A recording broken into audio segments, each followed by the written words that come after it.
In spite of the Mythic Championship this past weekend, our top 10 is still dominated by Modern Horizons. Let's take a look at what made it into the top 10. Number 10, Legion's Landing from Ixalan. Legion's Landing has been a staple in white aggro decks since its release in Ixalan, and it will likely continue to be one until it rotates out of Standard. This past weekend, Li Shiqian piloted his white-blue aggro deck to a 6th place finish at the Mythic Championship in Las Vegas.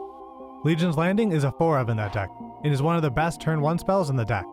It provides a 1/1 lifelink token turn 1, and will likely transform by turn 3 or 4. This ramps you by 1 mana, and provides a token engine that can be a great asset against control decks that make resolving creature spells difficult. The lifelink ability on the tokens is also relevant, with Mono Red continuing to maintain a presence in many standard events. Number 9, Eladamri's Call from Modern Horizons. This is the first of many Modern Horizons cards that made this list. There are a few different modern decks that Eladamri's Call might fit into well. The most likely is Devoted Druid combo.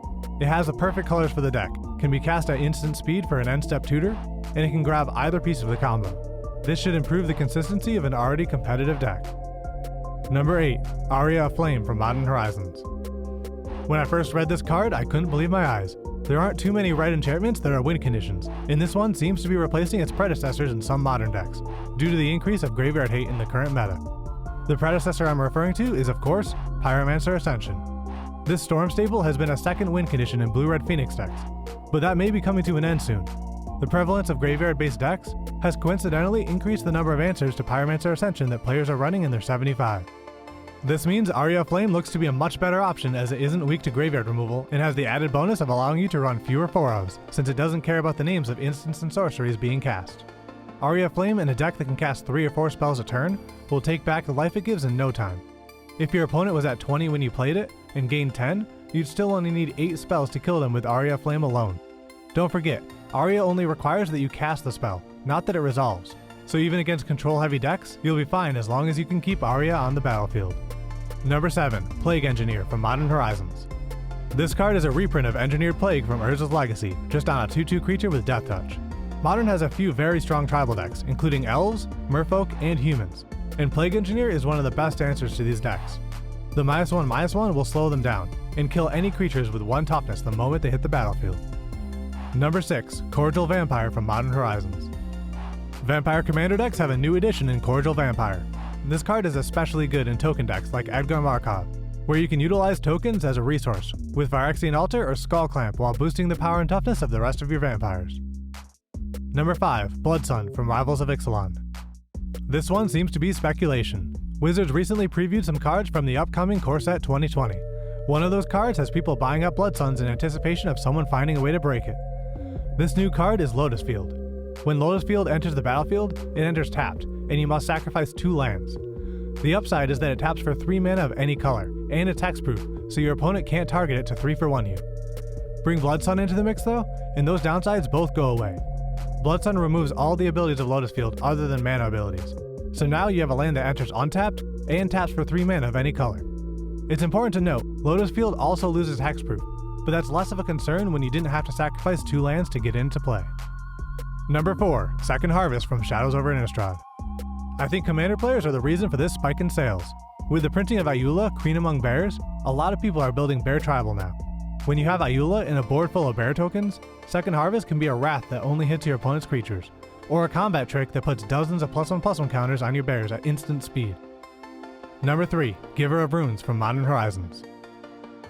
We got so close to having Mother of Runes in Modern. The legacy staple Mother of Runes has been a favorite among players for a long time. Affectionately nicknamed Mom, Mother of Runes was a key card in the classic Death and Taxes deck in Legacy.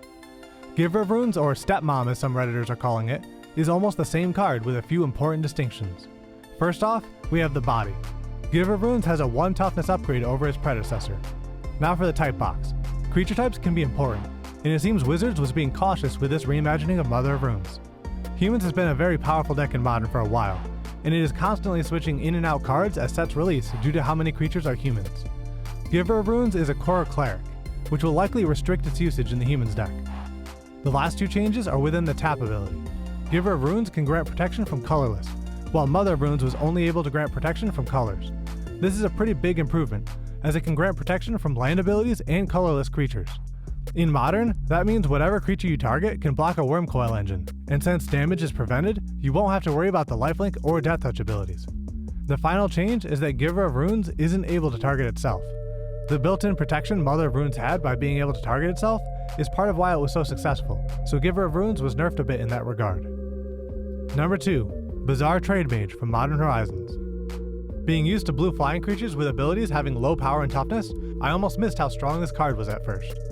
A 3/4 flyer for 3 isn't typical for blue creatures, though you pay for that efficiency with card disadvantage. You draw 2 cards and discard 3 when it enters.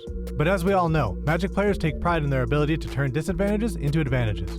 A few things that come to mind with Bazaar Trade Mage are Hollow One and Phoenix decks. Both of these decks require discarding to get their deck moving. In the case of Hollow One, Bazaar Trade Mage makes it free.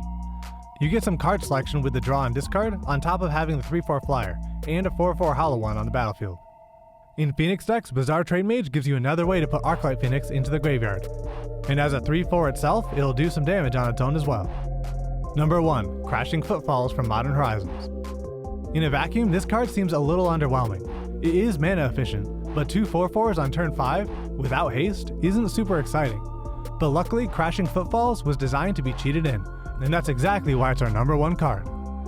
Before I get into the cards that cheat Crashing Footfalls in early, I'm going to take a minute to explain how it can be cheated in. One of the rulings of Crashing Footfalls is Crashing Footfalls has no mana cost. You can't cast it unless an effect, such as Suspend, allows you to cast it for an alternative cost, or without paying its mana cost. Its converted mana cost is 0. That last sentence is the most important to enabling the combos with Crashing Footfalls. While the card has no mana cost, it still has a converted mana cost.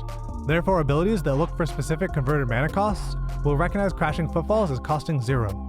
Now that we've got that out of the way, let's take a look at the cards in Modern that have people specking on this. Bloodbraid Elf, which was reintroduced into Modern not too long ago, has the Cascade ability. When you cast Bloodbraid Elf or any other spell with Cascade, you exile cards from the top of your library until you exile a non-land card with a converted mana cost less than the spell with Cascade. In Bloodbraid's case, that would be 4. So the first spell exile that costs less than 4 would be automatically cast. For Crashing Footfalls, which has a converted mana cost of 0, that would mean skipping past the Suspend and casting the spell immediately. As Foretold is another card with potential to be used with Crashing Footfalls. The upkeep after playing this, you add the time counter to As Foretold and can cast any spell with a converted mana cost of 1 or less. We want to really cheat this in early though, so to speed it up a turn, you can play Dreadhorde Arcanist.